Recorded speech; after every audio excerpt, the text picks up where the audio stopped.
Happy Monday, everyone. Welcome to today's episode of the Franchise Empire newsletter. You can see that I'm not in the office right now. We're actually in Mexico here for a business mastermind. Super exciting. But in this newsletter, we're going to talk about a couple of really incredible franchise opportunities. One is a resale that is a mega resale. This is like a life changing existing business and franchise resale where you buy something like this, and because of the type of volume that it produces, it's life changing. And then we're going to dive into a specific franchise opportunity. It's not a resale, just a franchise opportunity that has a great item 19 in their FDD, which basically just shows the amount of money that franchisees are making in the franchise. And although it's not a huge franchise, it yeah, the numbers look appealing in the FDD. It's an interesting opportunity. So in a minute, I'm going to kick it over to Kevin, and Kevin's going to take it from here, and he's going to dive into those opportunities and walk you through it. I just wanted to say hello. So we're here in Mexico right now again for this mastermind event. So I'm part of a business group that has accountability coaching.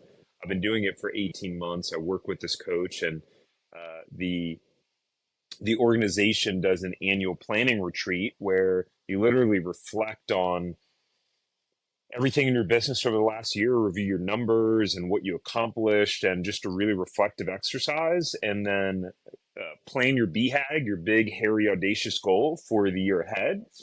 And then not just envision it, but actually go in and map it out into, okay, how do you chunk it down? What needs to be done? And actually scheduling things. So it's super exciting. I'm here doing that, and it's just an incredible experience. And so the message that I just wanted to share before I kick it over to Kevin to take over the rest of this is just where we are right now in this experience, and being in front of the ocean here in Mexico, and being at the Four Seasons, and this just incredible experience would not have been possible without number one, starting a business and being an entrepreneur. Which this is a tax write-off, by the way. So like epic trip, we added on some days before the event and after. And so it's an awesome tax write-off, something that's completely unique to being an entrepreneur, right? Like you can't just write off trips and have vacations when you're not an entrepreneur. Um, so that's incredible. I totally lost my train, my train of thought. I'm thinking about tax write-offs. It got me super excited. But just spending this time out here is just incredible to be able to plan. And so what I was saying was that this wouldn't have been possible without being an entrepreneur and without having bought a franchise. And it was a terrifying decision that we made 8 years ago, taking $300,000 of equity out of our home. It could have gone terrible. I didn't know a lot that I know now, and maybe I would have made different decisions. And one of the things that I love is the idea of buying resale and buying an existing business that's already profitable. But I know that some people are letting themselves get held up by that because you're kind of limited to the inventory that's out there unless you go start hitting up people and saying, hey, I'm willing to buy your business, or you want to sell things that are not on the market.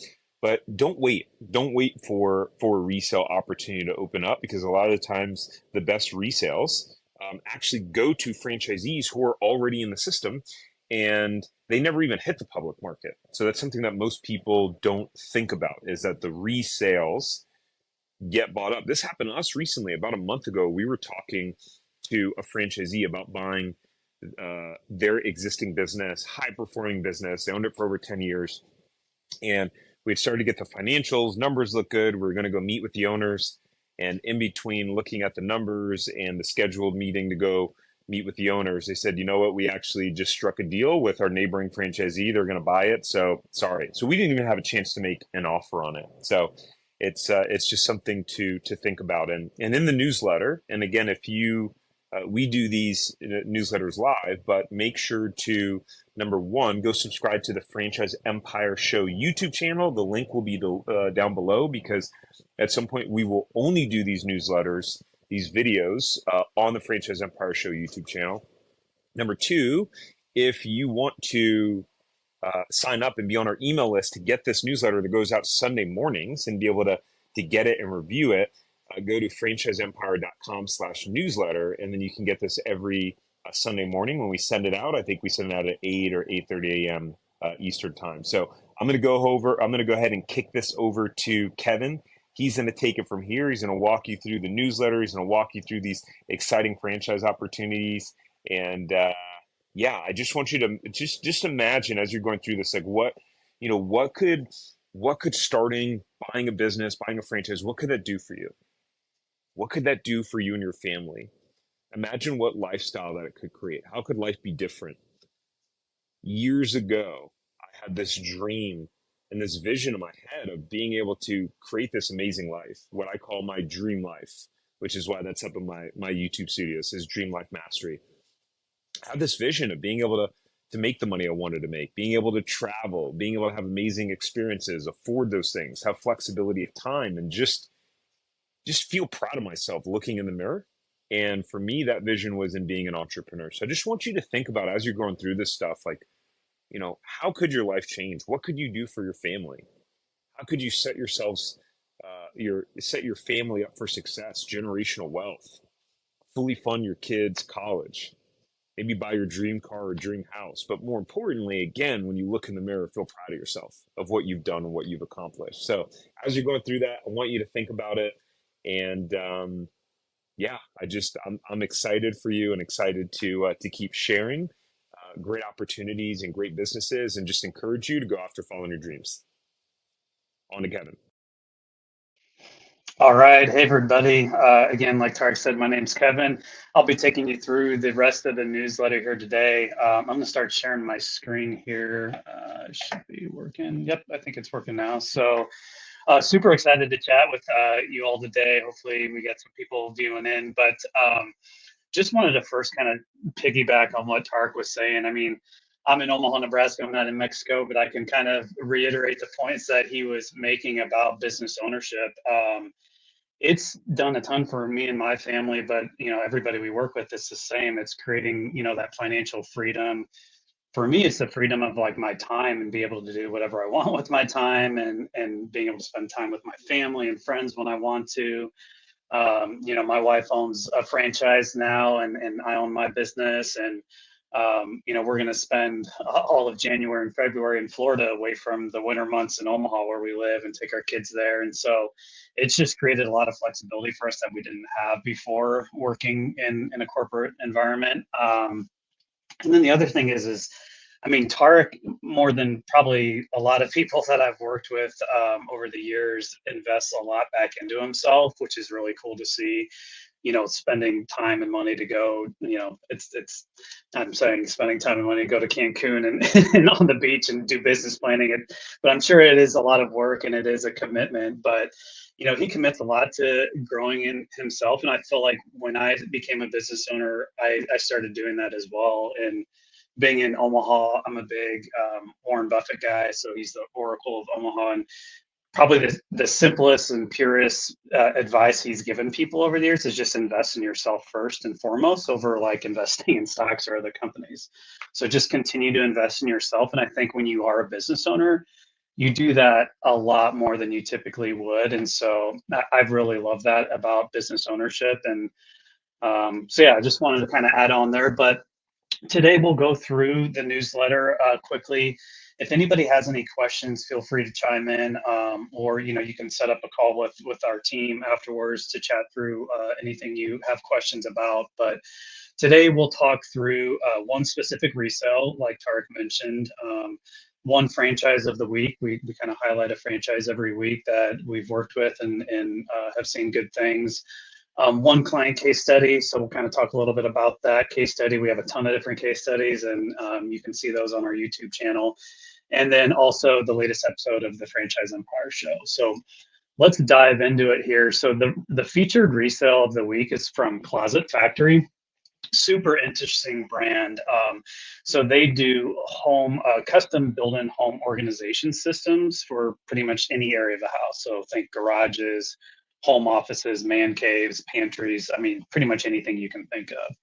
They've been around since 1985. So any business that's been around that many years is, that's very hard to do, but very well established. They have 74 franchise locations throughout the country. And you might ask, like, well, why don't they have more? It's because they have huge territories. So they typically give out an entire metropolitan area to one franchise owner, which I actually really like. So they're more about finding the right owners in their network and not growing at a super fast rate and giving out smaller territories. So really interesting brand. So the asking price of this particular resale is in Cleveland, Ohio, so the Cleveland metro area. Asking price is 1.625 million. So significant asking price. What that lends us to believe is it's a very profitable business. They have an established showroom and warehouse in Cleveland. It's part of a big industry, $13 billion home organization industry. You wouldn't think it'd be that much, but it's a huge industry. And in the FDD, I was reading through this. I was kind of shocked to read this, but the top quartile of franchise owners have an AUV, which is average unit volume of revenue, of 13.2 million. So the top 25% are averaging 13.2 million in revenue, which is just insane. You really don't see that for any business, let alone a franchise. So really high potential in this business.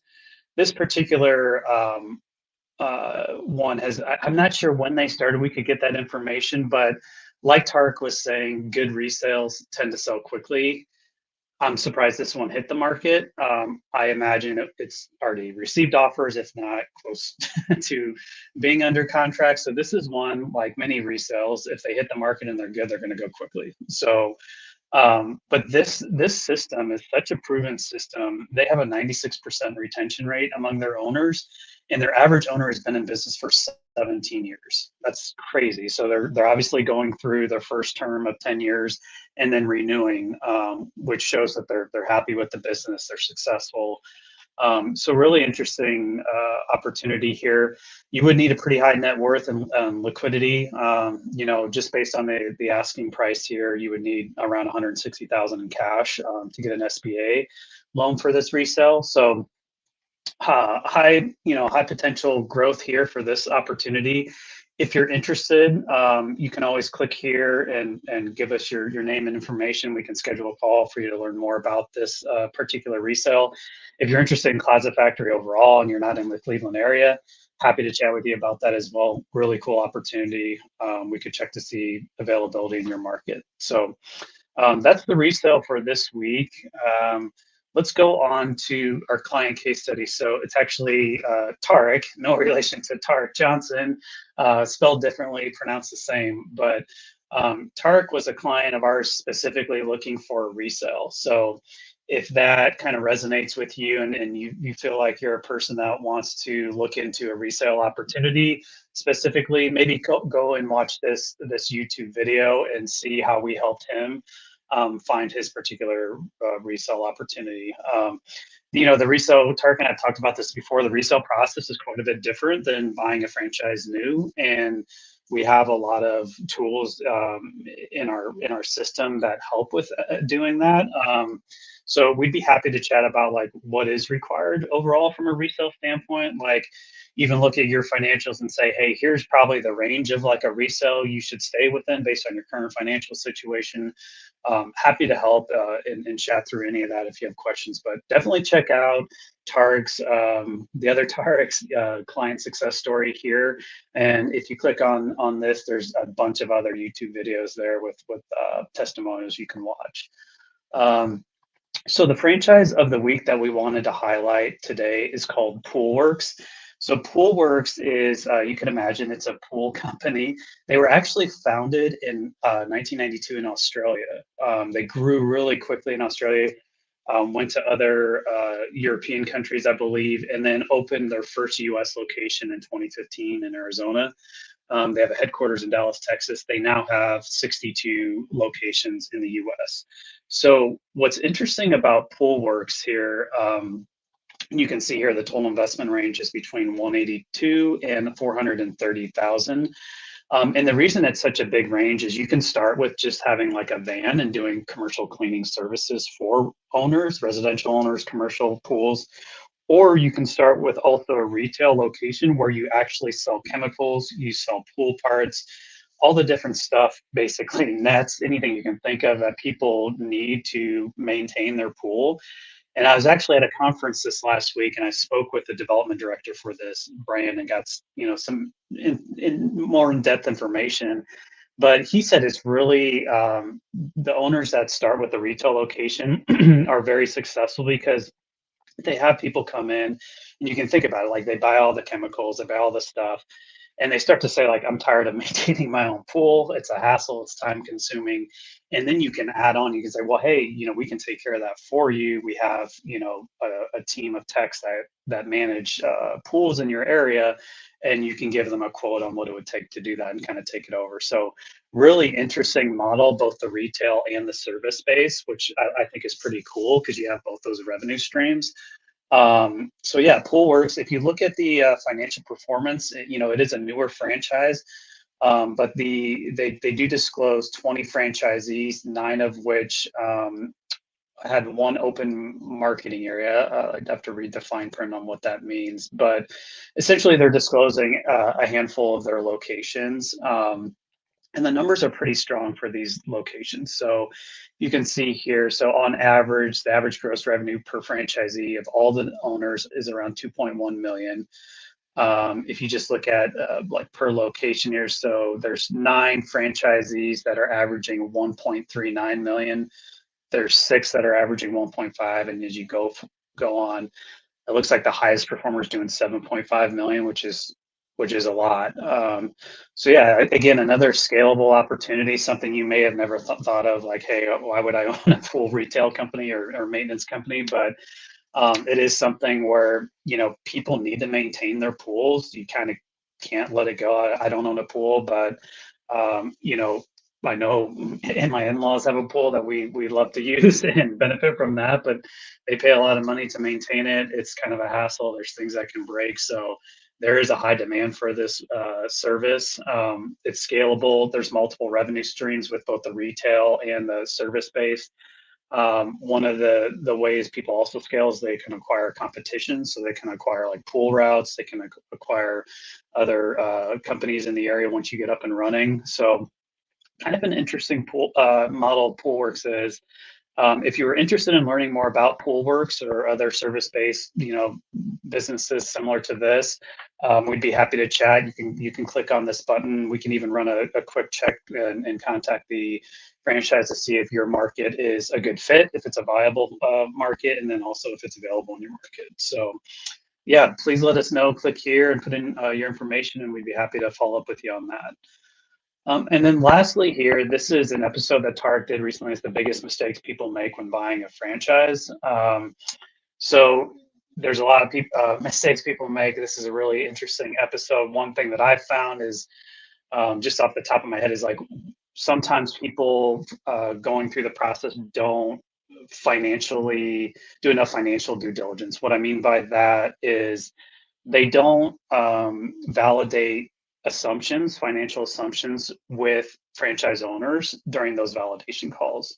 So really what you should be doing is having like a projected pro forma of assumptions, what your revenue might be year 1, 3, 5, what your expenses are going to be, how you're going to grow, all that kind of stuff. And you should run that by existing owners when you're doing validation calls. You're probably not going to be able to go, spend hours and hours with them, but testing your high level assumptions on the financials is super, super important because, when it comes down to it, you have to make sure your financial assumptions are correct, just from even like a borrowing perspective, like how much do I really need to borrow to get this business up and running? How much working capital do I need?